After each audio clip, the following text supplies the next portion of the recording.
Baruch atah Adonai Eloheinu, melech haolam, asher kirishanu b'mitzvotav, v'tzivanu la'asok b'divrei Torah. La'asok b'divrei Torah, la'asok b'divrei Torah. La'asok b'divrei Torah, la'asok b'divrei Torah.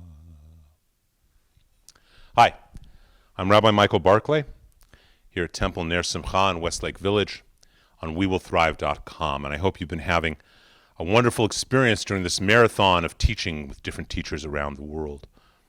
You know, this coronavirus has caused a lot of fear, a lot of challenges, and yet fear also has its benefits. In many ways, the challenges of fear revolving around this virus have been much worse than the sickness itself, and let's not discount, even one death is one too many.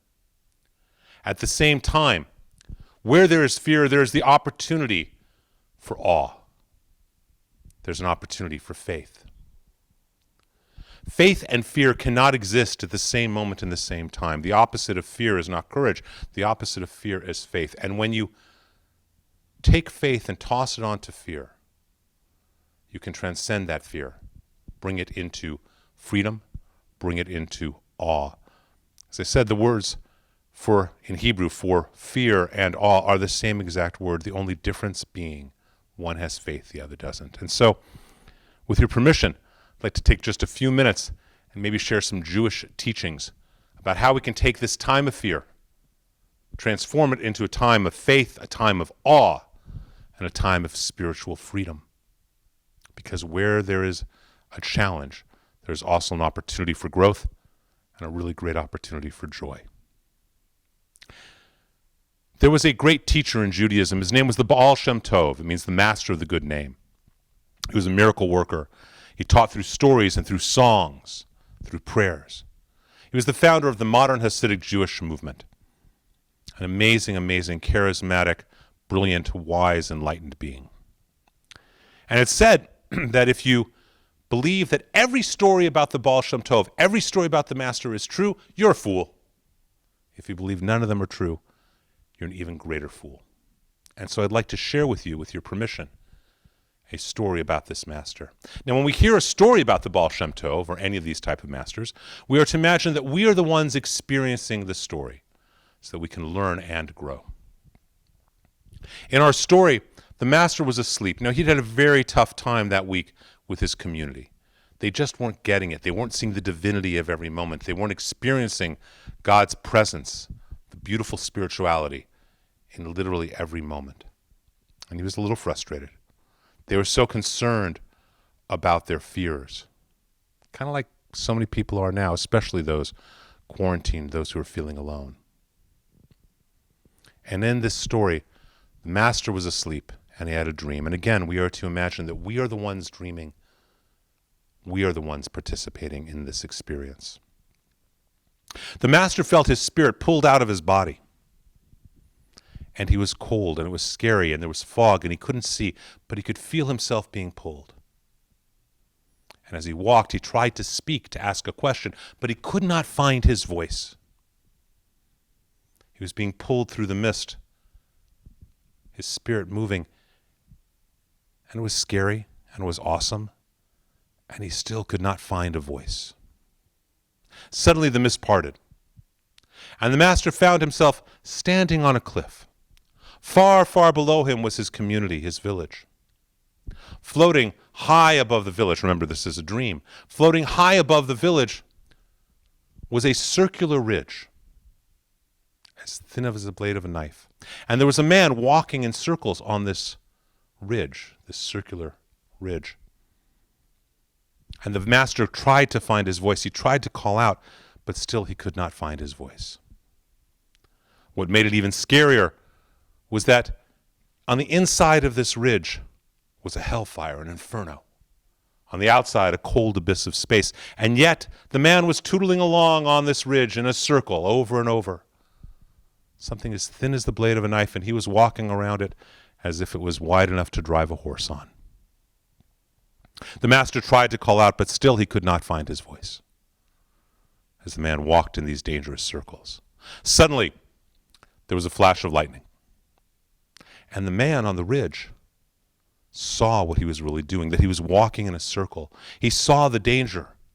And the master tried to cry out, but still there was no voice.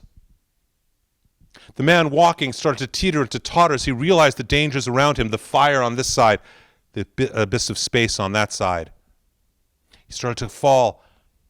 The master still was trying and could not find a voice as the man almost fell into the fire. And then just as the man was about to teeter and totter, fall into a cold abyss of space, the master found his voice. And in a loud, clear voice, he yelled at the man, he yelled, "Fly!" And the man flew. See, the lightning wasn't meant to scare the man. It was to show him the circles that he had been walking on, the repetitive process he had been doing to no avail, and the dangers always that had been around him. And with the guidance of his teacher, of this Baal Shem Tov, of this master, he learned that there was an entirely different alternative, a different way than walking in a circle. He didn't need to be scared. He needed to reevaluate the situation and fly. This virus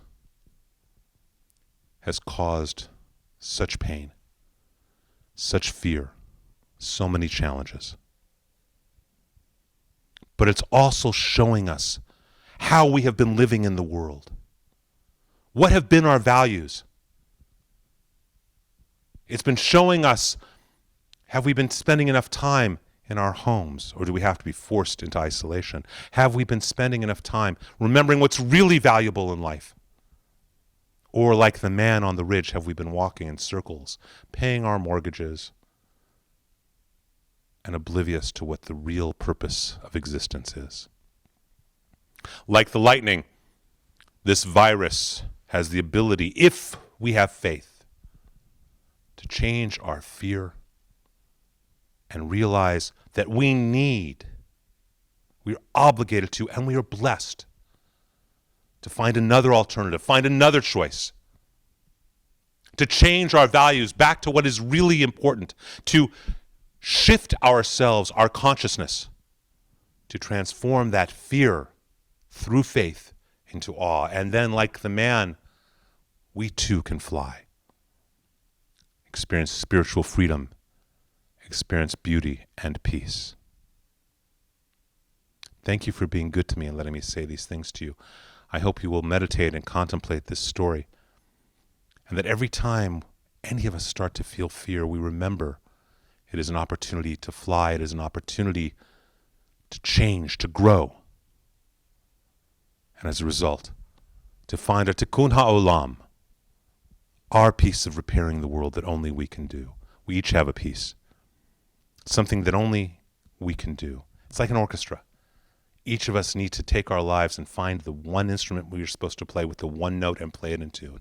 This is our tikkun ha'olam, our piece of repairing the world. I can't do yours, you can't do mine. But here's what I can tell you. When everyone is doing their own tikkun ha'olam, when everyone has found their instrument of their soul, they're playing it in tune, then this is the sound of heaven on earth.